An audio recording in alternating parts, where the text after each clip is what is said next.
let's learn about logarithms. First thing we're going to do is review exponents. The reason why 2 cubed is 8 is because you take the base of 2, multiply it by itself 3 times. 2 times 2 is 4, and 4 times 2 is 8. I could ask this question, 2 to what power is 8? And that question can be answered using logarithms.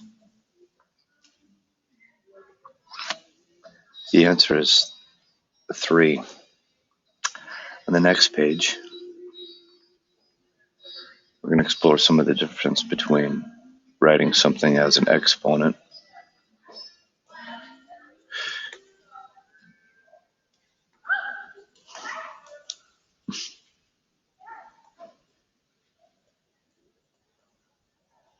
and as a logarithm.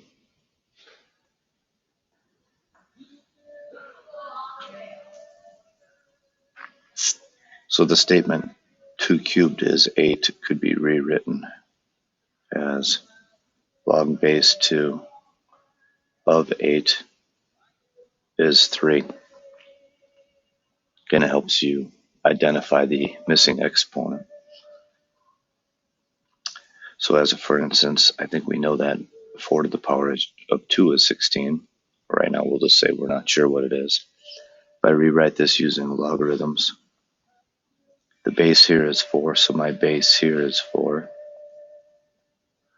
We're raising 4 to some power to end up with 16, so that's what this means. How could we take 4 to some power of x and end up with 16? Log base 16 equals 2 in this instance.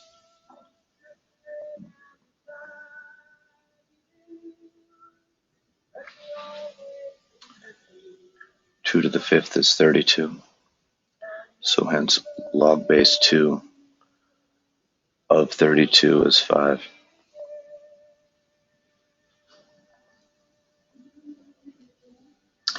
And here I could just ask the question,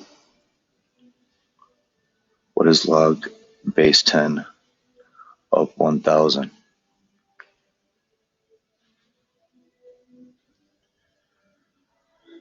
If I'm not sure, I could put an x here and then answer the question this way. 10 to what power equals 1,000? This is the equivalent way to think about it. 10 to what power is 1,000? Hopefully you recognize that the power is 3.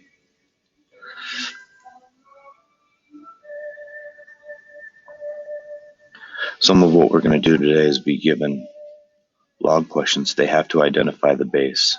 The base in this instance is 3, so we're wondering 3 to some power equals something.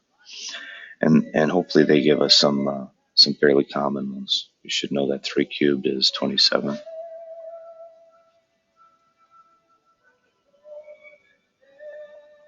should know many powers of 2.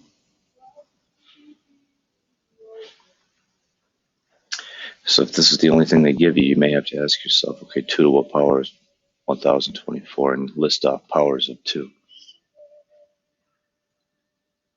2, 4, 8, 16, 32, 64, 128, 256, 512. And the next one would be 1,024.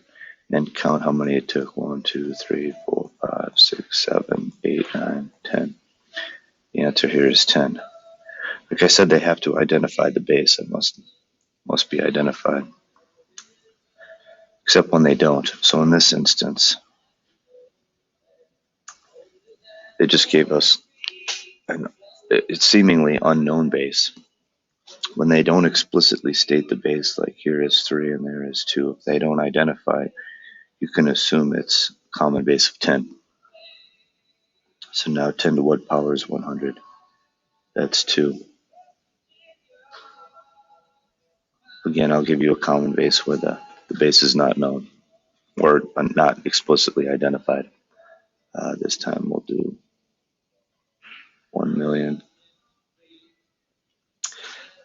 So we know there's a 10 here. If you need to write it in, you can. 10 to the power of 6 is a million. And now we're going to review some rules of exponents.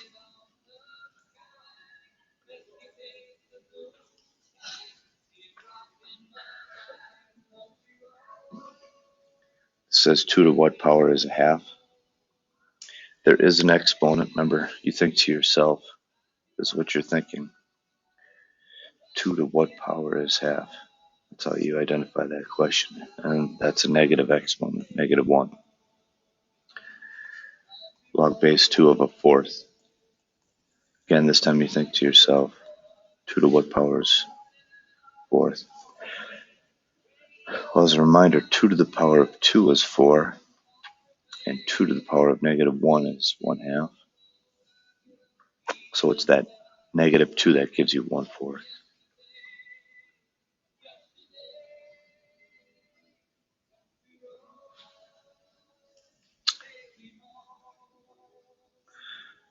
We gave you a function called y is equal to the logarithm of 2, or pardon, base 2 of x. If you ever had to fill out a chart, first of all, you could use Desmos, it's in there.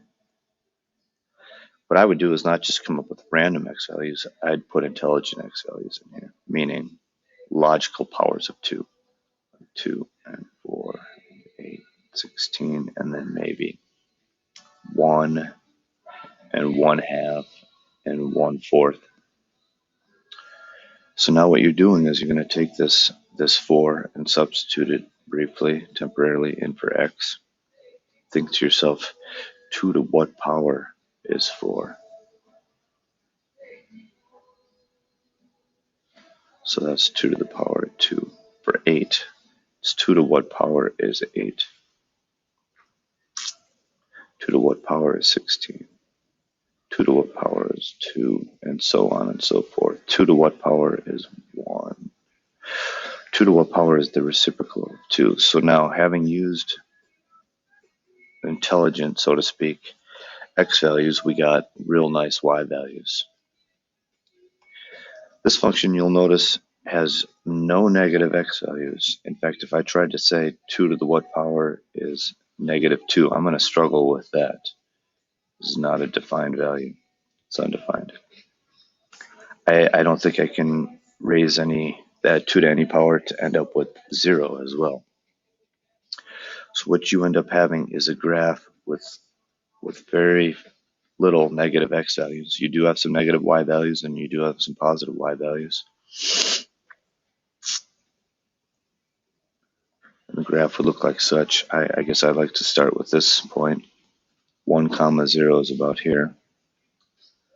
2, 1 is about there. I'm just doing the next one. 4, 2 is about here, I suppose. And I'm going to kind of run out of room here for these next few points. I'll do some of these. From the origin, over half, down 1. Over a fourth, down 2. The next one would be over an eighth, down 3. Again, in a weird way, has something in common to the exponential function y equals 2 to the x. Let me write that one in red.